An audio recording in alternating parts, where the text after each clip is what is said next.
Je vais le bien de Monsieur Fonfon Makenda, l'homme de la restauration. Amen. Il est avec nous. Vous allez supporter pendant 50 minutes tout ce qu'il dira. Nous remercions Dieu parce que il a manifesté son amour à nous, ses enfants, pécheurs que nous sommes. Nous n'avons pas connu de problèmes, pas de maladie. Durant l'année 2020, nous sommes toujours en bonne santé. Nous sommes reconnaissants à notre Dieu. Merci à l'équipe technique qui nous a soutenus et surtout assuré. Là, je vois Moron Djambé, le réalisateur de cette émission Grand H. Je vois Alain Kabongo, le coordonnateur de l'émission. Je vois Romain Makonda à la programmation. Et je vois les exploitants, Bruno Ndinga, Fiston Antunga, Christian Manjolo et Dieu merci Kifou. À vous tous, bonne année 2021. C'est déjà le tout premier numéro de l'année. Le numéro de l'année, sans oublier le promoteur de la chaîne, Jean-Pierre Beba Gumbo, et son épouse, Maman Liliane Bemba, à notre DG Jean-Jacques Mamba, et à tout le personnel, à tous les directeurs de CCTV, Ralik. Nous sommes vraiment tous contents pour cette année. Que la paix, que la joie, que le bonheur nous accompagne, et le progrès, et surtout à vous, chers téléspectateurs et chers internautes. Vous étiez toujours là, nos abonnés, vous nous avez appréciés. Et s'il y a des suggestions, des propositions pour l'année nouvelle qui commence, nous sommes là, nous allons le recevoir. Et notre tout premier invité est un homme de Dieu. Pour commencer l'année, il faut recourir d'abord à Dieu. Nzambe liboso manso sima. Non, non, vraiment, Dieu est bon, il nous a donné cette occasion, 1er janvier, et voilà, il va parler pour nous, pour nos familles, pour notre pays, et pour notre continent, et pour le monde entier. Voilà, Fonfon Makenda. 3 rubriques. La première, présentation. Qui est Fonfon Makenda? Deuxième rubrique, la mission prophétique pour la restauration de l'Église de Jésus-Christ et la délivrance des nations. C'est ça la thématique que vous allez bien expliquer aux téléspectateurs qui vous suivent. Et la dernière rubrique, question d'actualité. 3 volets. Alors la toute première, Fonfon Makenda à Botami Wapi. C'est votre biographie. Batwaï Bayo, Okoli Wapi et Otangi Wapi, Nino Lingakate, na comportement, la relation, na bateau. Et voilà, ce sont des petits détails. Oui. Comme marié, père de... Oui, Fonfon Makenda, marié, père de 3 enfants. Ma femme, Fifi Landou Zabala, ma femme, et mes enfants. Fifi Landou, c'est vraiment notre petite sœur. Oh, gloire à Dieu. Que nous aimons beaucoup. Il y a la première, la fille, c'est Noélie, il y a Jérémie, il y a Christélie. Ce sont les 3 enfants que Jésus m'a donnés. Et je suis congolais, comme toi. Et na Botami, na Kinshasa. J'ai grandi à Kinshasa. Otangika na Kinshasa? Na Kinshasa, 6 classes na Ista, Ndolo. Ok, ingénieur. Ingénieur, na salle électricité générale. Très bien. Et c'est voilà. Et c'est partir dans 6 classes, maman, na une opportunité au Kenya, dans l'Amérique. Oui, on dit dimanche dans 2006, début 2007, en 2007, on a installé dans Illinois, la ville est à Champaign. Et c'est là que j'ai resté pendant 7 à 8 ans. On a été déplacé, on a commis à Iowa, là où je suis jusqu'à présent. Et on a eu Kinshasa en tant que mon salut, il y a Jésus-Christ, na Kati, il y a restauration. Nini o lingati na comportement humain. Comportement nini aussi pour tarati. Bon, na mukili oyo tozali na déplorant na bat ba na kanda makasi. Na utara rozala mutaba kanda. Ah bon? Avant Nazala, Moussalina Yeso. Kanda c'est le diable. Hein? Oui, voilà. Donc, des peurs à bateau, Bazanakan Makasi. Donc, voilà. Et Nino Ngarolia Ngarolia Mingpondu. Voilà. Ngarolia Mingpondu. Évidemment, Nino Marcayo, Nandenga Malamu, na oyo pesa opasi mingi. Événement et pesa sengo mingi na vie. Évidemment oyo Marcayo. Oyo pesa ngai sengo mingi d'abord. Tango na komosa la Yesu. Mokolo na teya. Mokolo donc moi si nanga na oteya. Na lala payen na la moki motei. O lala payen na la moki motei. Donc conversion na yo et salami tic tac. Tic tac. Mon Ranzambe. Bien sûr. Oui, mais il faudrait répondre.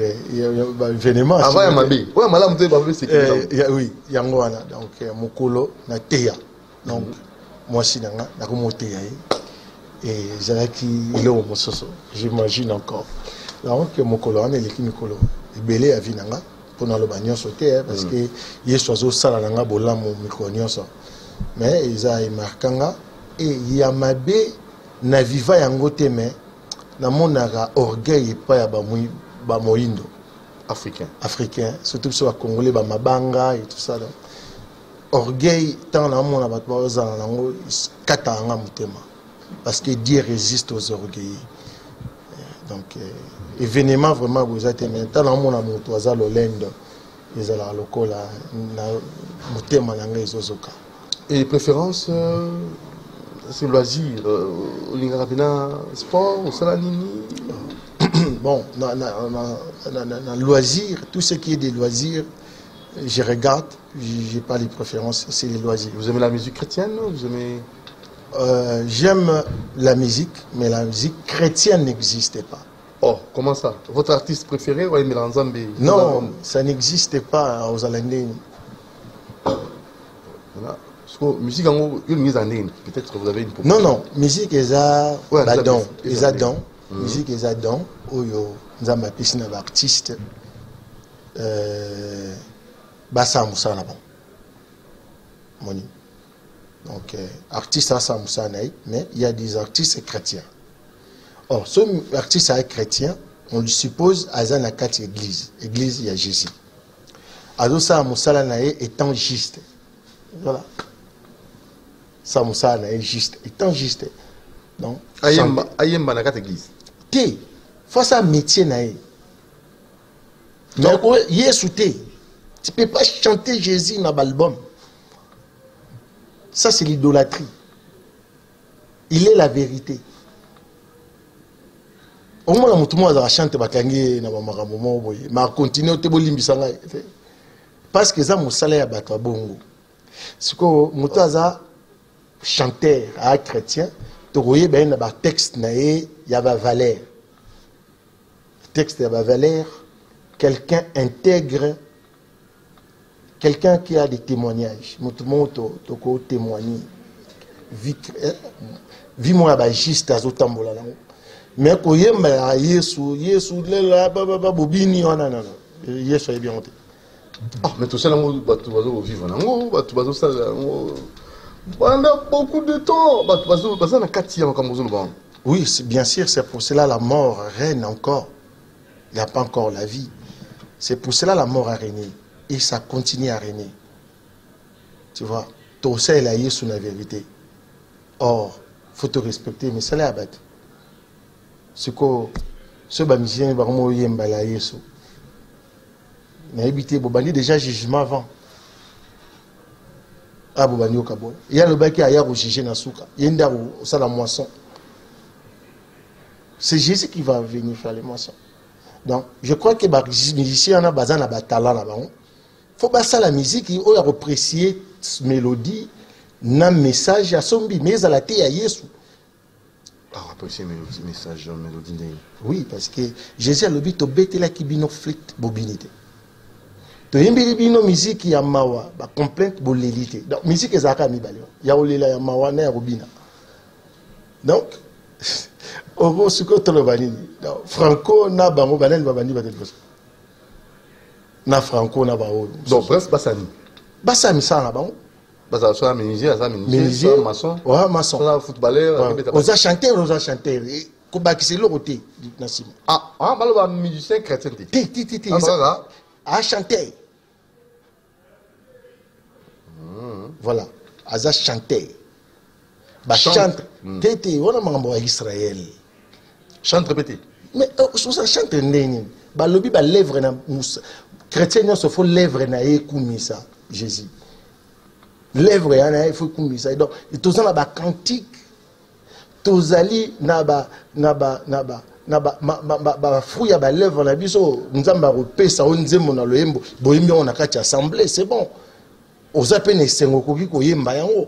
Mais oyo ngai boy na ke pas parolier akomelinga nzembo mo na komba Yesu na koti nango studio. Oyebisinga ke na sel en plus nazo teka na sel en promotion. Ça ce n'est pas des Jésus, il faut les mettre à côté. Et quelles conséquences? Conséquences, bozo adorer Satan. Ouf. C'est trop fort, hein, message. Voilà. En 2021. Voilà, c'est la restauration. Bato faut babima na hypocrisie na idolâtrie na marambezangi moto na makolo. Jésus-Christ est la vérité. Le chemin, la vie et la vérité. Donc bolandi beaucoup mi basa. Quel modèle, pasteur, homme de Dieu ou peut-être tant teya oyebi musique chrétienne na histoire. Musique était. N'a pas musique pour tout que nous. Bato babandi yango lelo aza député je crois. Mon vieux que je respecte beaucoup. Paul Balenza. Pourquoi akoma sangote? Pourquoi na liturgie catholique bakotisa banzemba Paul Balenza te? Ba yebi ke mamba nzoto. Paul Balenza banzembo na ye ebetaneti na messe que liturgie catholique. Non. Nzembo écoute regardez. Exact. Ce sont des chorales de l'église catholique qui chantent dans les messes. Chorale, oui, chorale. Qu'est-ce que bon, bakoki kozwa texte moko bo oyo église est validée. Il faut du temps. Faut du temps. Faut église valider test wana selon l'église catholique parce que na likawana. Vous comprenez? Donc, exact Paul Balenza chantait. Papa yoko sa la messe na gisha sa Paul Balenza matin na podium papa. Non. Non. Ah, OK, je vois la main. Donc afani na chair na place oui, c'est beaucoup mieux adorer Satana. Na komo na kati Yesu Christ. Oui, et baza pene. Ya Yesu. Ba kombo na mibale, bato wana mibale. Satan na la lumière, le véritable, les dieux manifestés dans la chair humaine, Jésus-Christ. Motei ensemble à Marcayo, vous avez le modèle. Motei Paul, apôtre Paul. Et bien là, pasteur en RDC, l'archibishop. Non, apôtre bishop. Et un message à Bandi année oyo, tozan elembo ya vaccin à coronavirus. Billy moi bateau bakei pe manakimia. Émission ezali grand H, je crois que makambo minene ndé photo to apporter na peuple. Motei monene c'est Paul. C'est Paul. Voilà. Alors en tout cas rubrique aussi ici. Donc il y a la deuxième rubrique. La mission prophétique pour la restauration de l'Église et la délivrance des nations. Amen. Thématique oyo, mission oboyenango euti wapi makambo. Nzamba zo lokumu na uti koloba ke Paul azali na nzoto na terre na biso. Mais mission prophétique ezali na les grands pasteurs des brebis, Jésus-Christ. Hébreux chapitre 13 verset 20. Nzamba zongisi pour azala motei na biso nyonso. Donc Yesu nde mutazo te ya église na yeko ye azali libanga oyo bango babanaki kotonga babwakaki pierre angulaire. Or église ya lelo batsali yango na kombo ya Pierre. Pierre, à toi j'ai bâtiré mon église. Pierre c'est face qui veut dire pierre.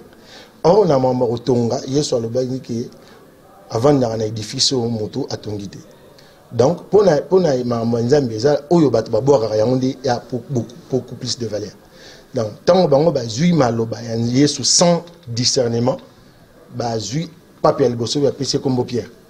Donc c'est cette église-là qui a régné jusqu'à présent. Oebomi Batebele, église Oyo, et porté qui mettait dans le monde kaba guerre, misère. C'est cette église-là que Jésus lui-même enseigne dans la restauration. Tout ça. Donc, nous avons Pierre, l'église catholique bandi kuna. Oui, pour Pierre Azali, apôtre yaba circoncis. Ça veut dire que Azali, apôtre yaba juif. Akoki kozala ilembo yaba payente. Parce que Bakabula ki musala. Yé accueilli par ba juif. Paul n'a pas petit, n'a pas de moussous, bah yé n'a pas de nation moussous. Donc, l'église, il y a soit zoté. Et Zali, on est sur monté, il y a l'Iboson à Kati, il y a mon grand Jésus, la parole faite chère. Et annoncé première fois chez les païens dans mon nom, Paul. C'est cette église, maintenant, Jésus est en train de restaurer. L'église de la vérité. Fondement, mon sous, il y a Sikanaïe. Il y a un poni, le window, il véhiculé en Bataliboso. Il y a une mission prophétique. Avec la nation et la nation et le bossé bani na Congo. C'est l'Afrique que Jésus est en train de parler des nations. Y compris na bamboka nyonso et que yamba Yesu original na mokili mobimba. Donc le col là-bas romain ba ela biso Jésus. Les lopes que comme tant ba yindo ba mema les véritables. Pour ba yebaka na nous combo après ba savourer après. Donc, le col africain, tu es qui a combo, mais tu es qui a savouré, il y a un moni, même président a commis l'état des droits. Parce que l'Ilobané est déjà en 2018. Nazalaki en 2018. L'Ilobané en 2018. Nazalaki l'église est Kanga. Église est Kanga. Église universelle est Kanga. Pas église est Kanga, mais il y a un monde de Mobimbe, Kanga Maki. Quand on a mis, non, l'église est Kanga, il va porter confinement. Ok, je vois. Confinement, nous surtout avant l'église est Kangi, Mbala Liboso, depuis Fongola va porte. Et Zali Lokola tout le temps, monsieur Leki, que Jésus a un événement, tant à Yaka, Makamnez à la cale, Nengemon Nengayaka. Moi, Jésus tant à Botamaki. Premier recensement mondial. Les lopé à Zongisu na Mokili. Premier recensement mondial parce qu'il faut pas un nombre, il faut pas un vaccin. C'est profond. Voilà. Bon, Jean, il faut accepter ça ou comment? Non. C'est normal. C'est normal. Est-ce que tant que ça botamaki kasibatba kenek ou s'enregistrer? Il y a un ennemi mbotama ya sikana cher pe na molimo parce qu'il est le premier dans tout. Dans Batba, quand c'était le matin à la Genèse, qui est à Jésus, loin de là. Ce qui est soit Yakate, mais Toyebi, Ancien Testament. En plus, c'est le Nouveau Testament qui a baptisé l'Ancien Testament, Ancien Testament. Toutes ces églises que nous avons là, dans le Bokanabissou, ils avaient église, aux autres, ils ont ensemble, ils ont bani. Les églises, église, Ezali, o Ezali, na Kombo Moussouté Nassima. Il y a une église. Mais au Union, Ezali, na Kombo Moussou Nassima, ils ont une église, église est pour Taraka, marque à Jésus, point. Donc, église de Jésus-Christ. Et non pas église de... Tokoki kolobango bongo. Tango tozote. Mais, tango batu ba yebi bazu maele, soka amoni église, ayebi que Jésus. Il est la tête de l'église. Ce sont son bien privé. Église des Noirs, appellation Maubrital. Église catholique, appellation Maubrital. Nama komi ezate. Mais musulmane. On a coûté donc au pays, libanda ya logique. C'est vrai ça? Oui. Baluka kombo moussous l'église. Comment dire? Église est bien privée à Jésus. Ce n'est pas par rapport à la création. C'est par rapport des nouveaux-nés. Il faut un baptême. Ndé au côté église. Donc maintenant, besoin baptême, à zéro. Te ba oy besoin baptême ya mai. Ce ko bacha baptême wala na misala.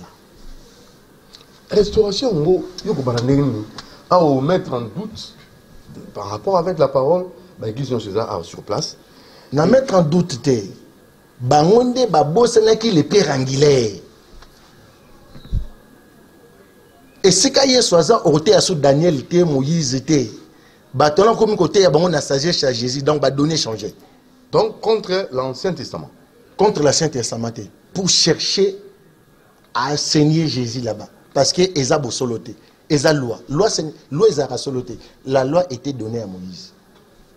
Loi est à soloté. Loi est condamné innocent. Au monde, il y a un Jésus a mis vérité dans la justice.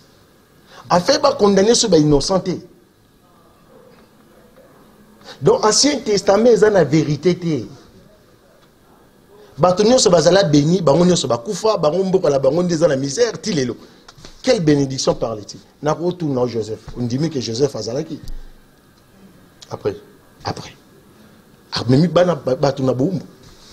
Au moins ni moto musaloba, oza Joseph a famille na bino. Faut boyango. Parce que même ma famille non souka na ki boumbo.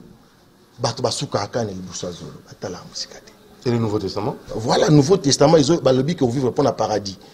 Donc, ce que vous faites, ok, Jésus a le bipé le colo à paradis, on a un mokili, on est en triple.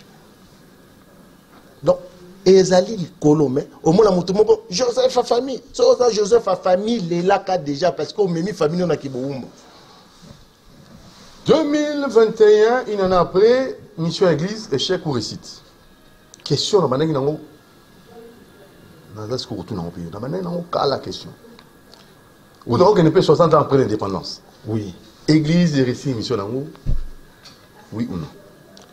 Église est coquille qui échoué. Mais, tu vas faire échouer l'église na bango moko.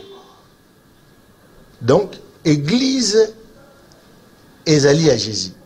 Ils ont un combo ya mboka. Net batu baromona la Odyssée, la Philadelphie. L'église on est sur l'Apocalypse ya liboso. Ils ont un combo ya mboka wana. Donc, mokolo tozambo église ya Congo. Église ya Congo. Voilà. Ça n'existait pas encore. Mais il faut s'en aller. Comme la mission prophétique.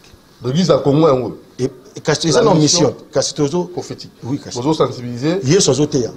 Azobenda banana. Après la souka. Église naïe. Yango déjà. Temple au Rotonga na mboka Congo. Batongela kaite avant na lelo ko mota na maboko atongite. Mais na elembo toko tonga eloko poto babata mambula. Mais eloko wana ce que poto tonga mango yango pe même ba map dans wana en anglais. Nzela il faut tracer parce que talaka botonga na image na ye. Yango moni même mundele abongisa mboka na parce que alinga tonga loko la Jésus. Nzela ezali ma ezali. Donc mission oyo eza nzela molai. Mission prophétique la restauration oyo.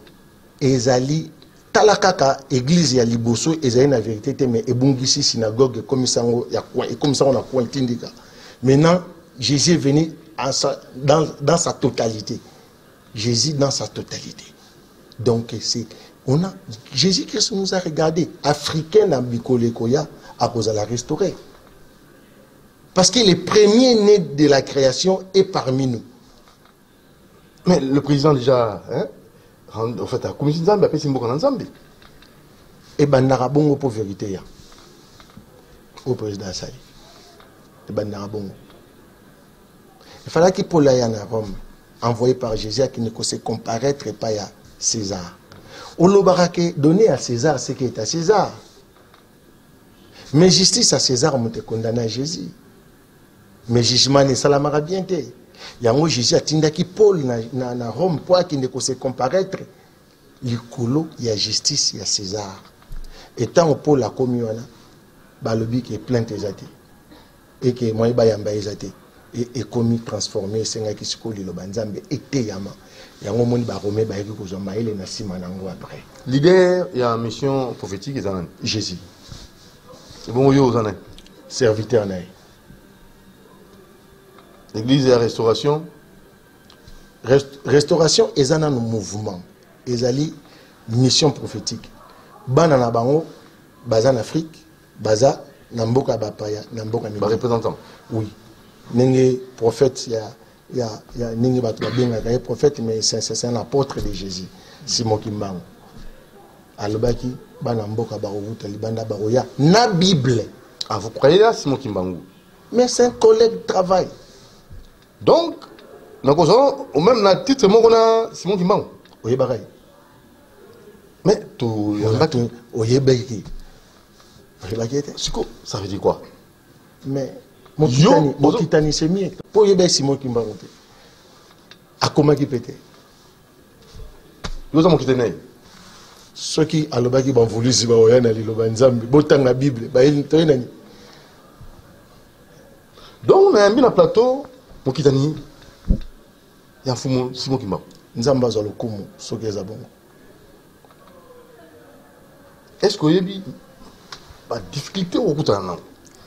Résistance au Koutana? Ce qui va boy koyoka, ni ne koya. Ce qui va boy koyoka, l'église de Jésus à la restaurer. Lilo banza mende en autorité. Yemoko mutasondara les reins et les cœurs. Au début, dans l'Ancien Testament, baloba verset balobi.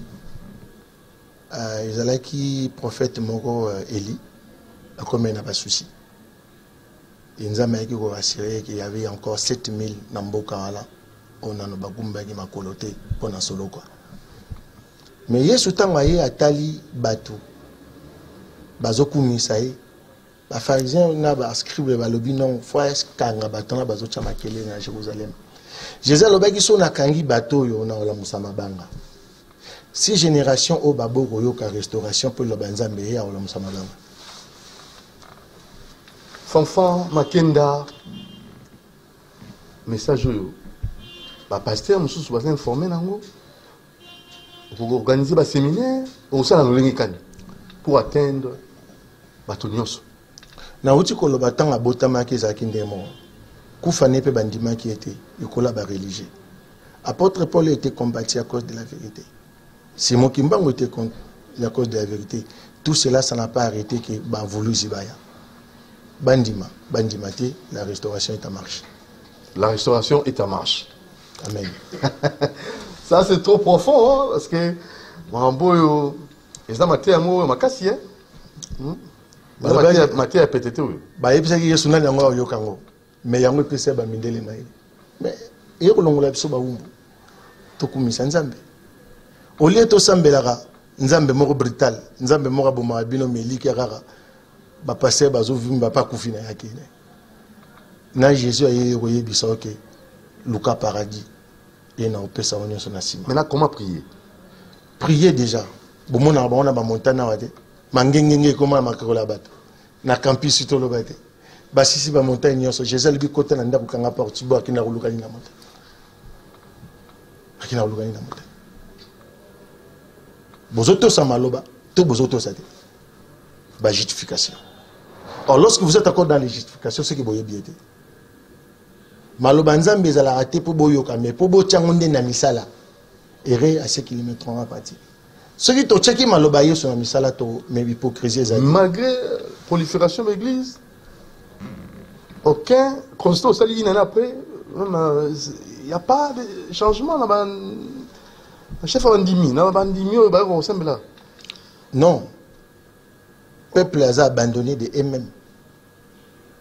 Peuple a abandonné. Église essaie Moussa na ngote. Parce que bazala qui n'a pas soloté. Yesu avec libiso mao. Ils a facilité na génération à boy. Atinde la bino Moussa le linaï. Ils allaient sujet à l'allégresse. C'est sujet de l'amour. Ah. On a qui biographie au PC en haut. Quand la biographie on a au Tonga dans l'église quand la biographie on a au Bimisa nous passer dans Zambie au bazar renommée internationale quand la biographie on a au lobby aux amotines d'amis en Zambie nani akondi mango facilement bah makambo Nzambe to vivra nango ce qui est comme à niveau que yo yambinga Grand H. Ah, non, mais là, on église. Moyen bingai. Restauration est en marche.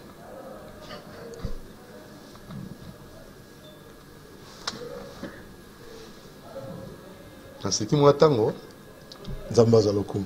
parce que n'attend pas aussi parce que.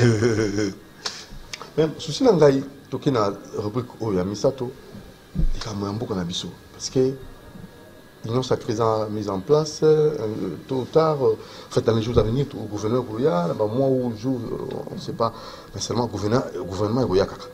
Mais invité, en tant qu'homme de Dieu, il y a une restauration, Vous croyez à l'union sacrée? Tony n'y a regroupé ça comme Makanisi, tout Nzamba, tout l'accès pour la RDC. Il y a la politique bazomeka. Il y a la politique bazomeka.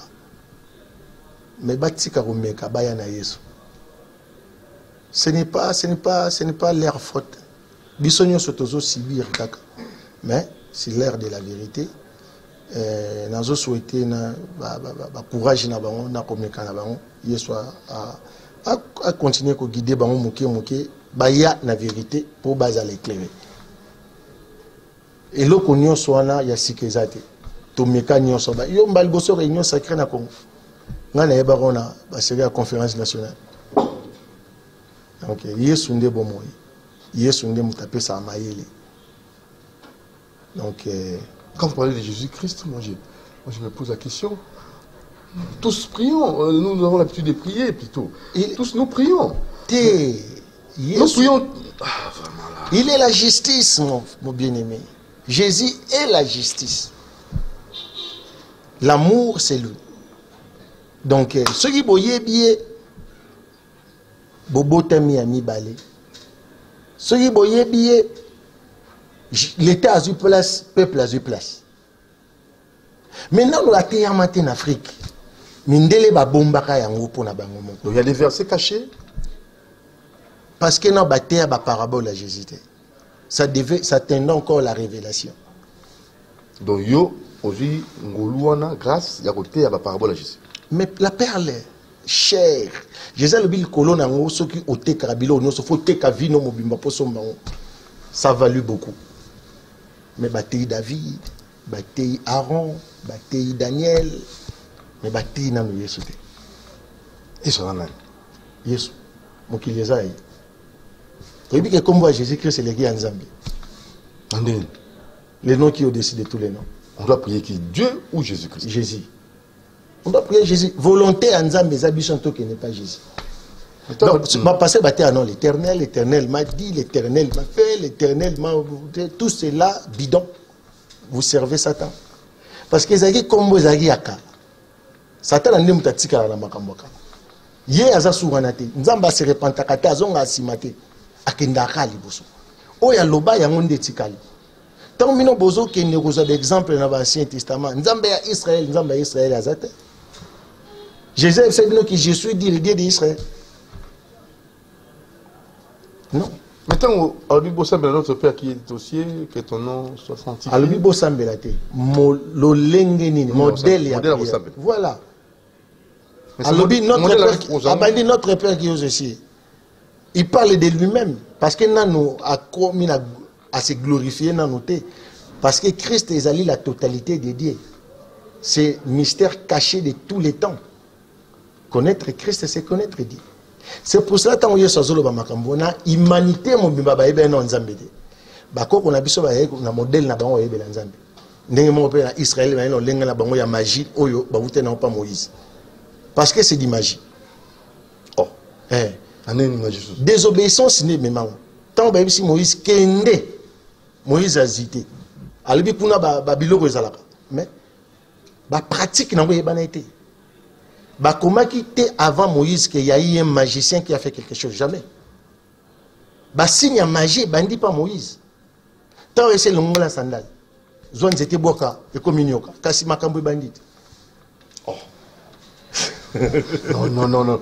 Mais en fait, non, mais c'est ça. Magie bandi wana. Yesu atara nzamba sara na lilobat. Mais bazo pesa siko Moïse ba pouvoir na nzoto. Yangwana Satan a profité na mo. Pundi mamutana kisi. Na banzambe nani? Bato banzambe na leki makasi. Nzambe wa leki makasi nzambe ya foi. Donc nzambe Moïse ameka ki wana na ba magicien ki nzambe. Aza nzambe ya foi. Yango Yesu ndaza consommateur de la foi. Manga nzambe bandi pa ya Yesu la foi. Okomi ko tia kundima nao en exercice. Et foi la kisi mangambo ezalaki te mezoya parce que ozana kundima na kombo Yesu. C'est ça. Yango no moni muto abongi na Yesu akozwa malembe calmement au moins la pe bomengwana okufa nango. Parce que aziango a fur et à mesure zemi pe bongo. Yo de jour mona zemi miracle. Ezali. Et quand il a janvier, il a février. J'ai mis un mois, et il n'a rien. Pourquoi Jésus est mort à 9 mois? Pourquoi Kolaki Mouana? Mimi, Basaliebo, Basaliebo.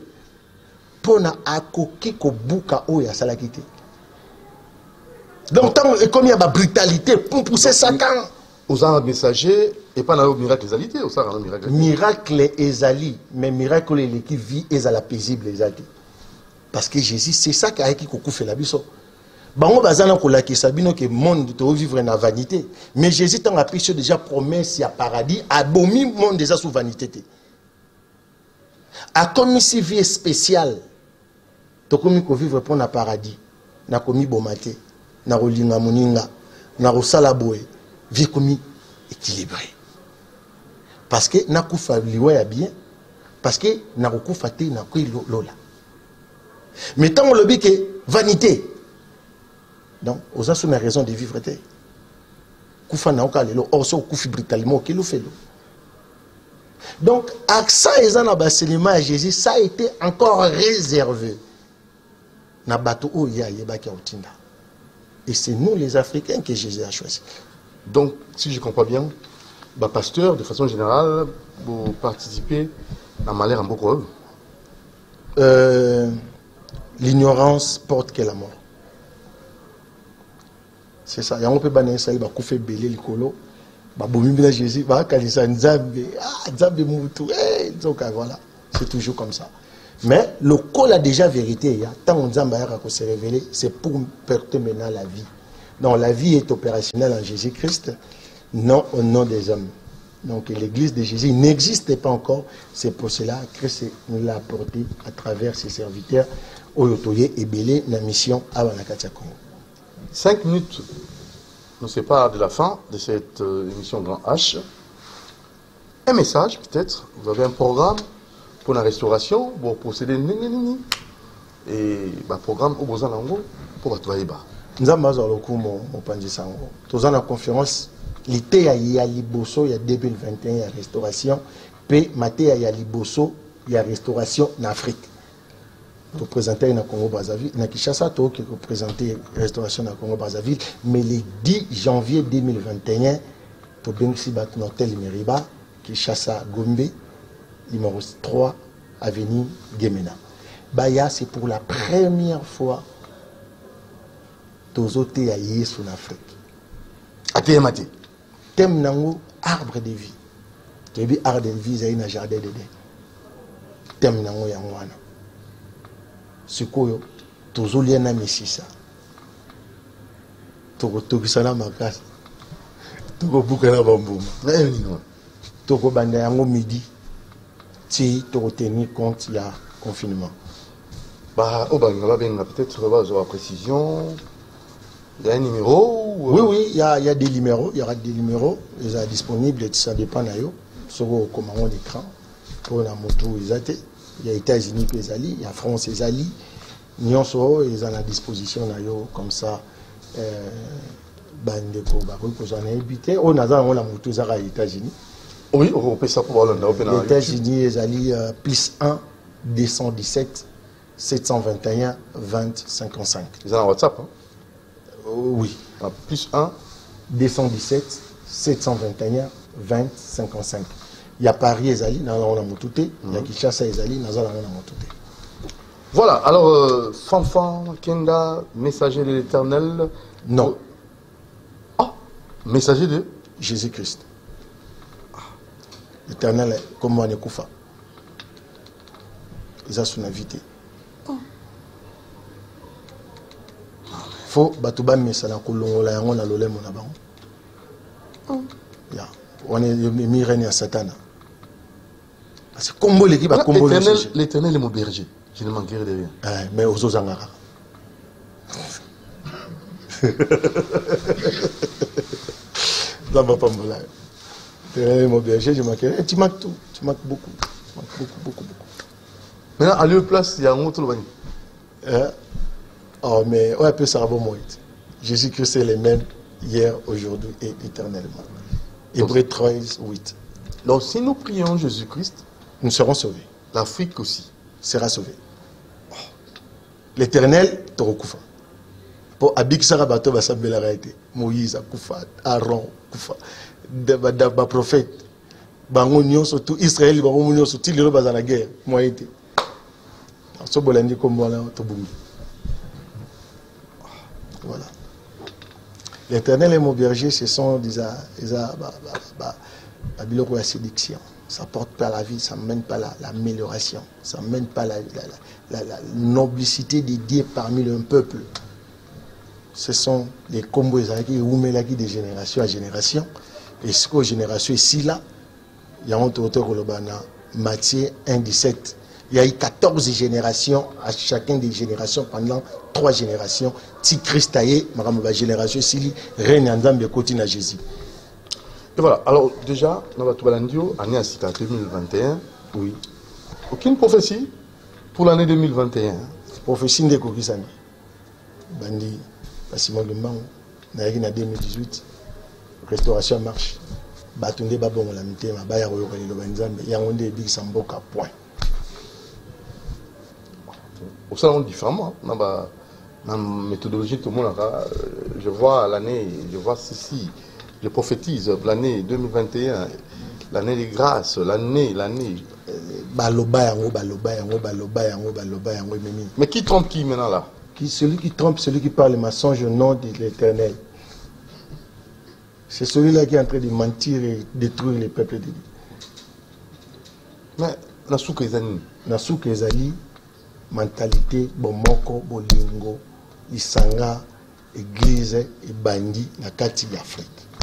Vous avez les moyens? Parce que ça aussi, tant on appelle ça la vision. Dim, il faut payer sa taxe dans l'État.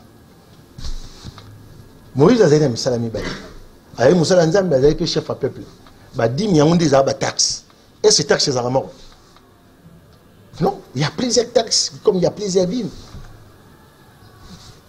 Reprise, foutre à dim là-bas. Taxe là-bas. ONG, ça font le mikanda, foutre à individu peut faire des taxes à son billet, et on peut en indé.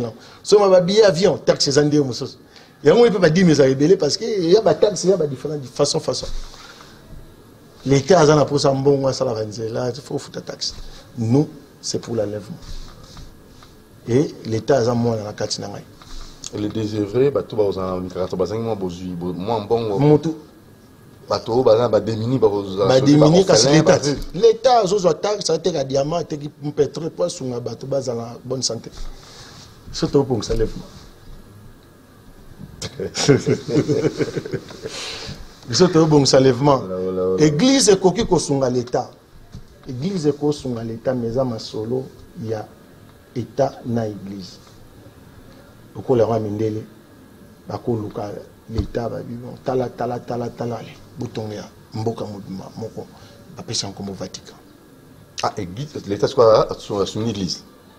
Église c'est sur l'État. Parce que classe l'État est créé. C'est l'église qui a créé avec l'intelligence que Jésus leur a donnée. Au lieu de anglais, français, ou latin.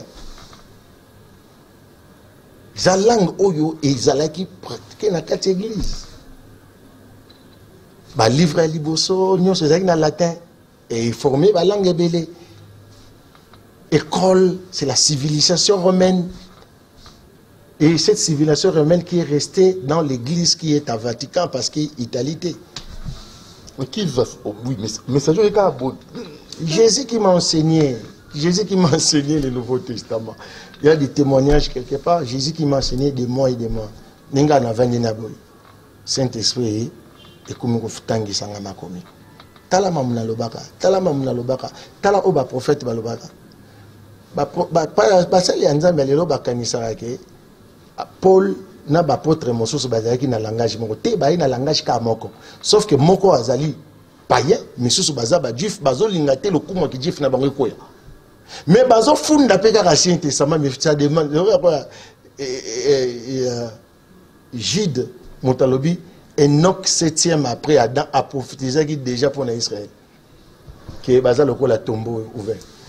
Tombeau qui n'a pas de corps. Au moins tant autangi Enoch yolobi a ba crédibilité à Saint. Nzoka tant prophétie na ye elinge lobanini. Elinge lobanini Israël les athées. Tant que le ça la tombeau mais en amoutou. Donc bon il y a tout quand on t'attend à moni et non bien mais est-ce que la sagesse au copain de Mambele maman. Ça va parole l'écriture inspirée maintenant ah voilà ça pose problème maintenant. Ah voilà. Hein? Voilà, c'est ça. Et belé barolé quand on moni Jacques Alobi bataille. Tous à la mingité. Pour ceux qui ont belé tu risques à un moment donné biso tout au lekana. C'est que tout lekana nombre. Ce cas bataille ba combien belé les mbaliwa église. Ba ça va moquer bilanga mon. Voilà, par la foi. Ba ganga raté. Mais bazana misala. Ba ganga raté. Bazana misala. Boye ba bango na misala na bango na maloba ti. Alors quel serviteur de Dieu ou le paysan là été monte na testara bango est-ce que ba sala est-ce que mboko yo kimi ezali est-ce que mboka yesu azalaka ezanga kimia voilà ceux qui te moni mix na misala ezate à qui la faute alors biso boso senga bozo zwate c'est bo senga mabe bo senga l'éternel au lieu bo senga Jésus tout est bloqué. Merci Fanfan Makenda, premier invité à 2021, Tourne la Souka. Ah, lui Nzambe. Oui, c'est Jésus, non? La totalité de Dieu.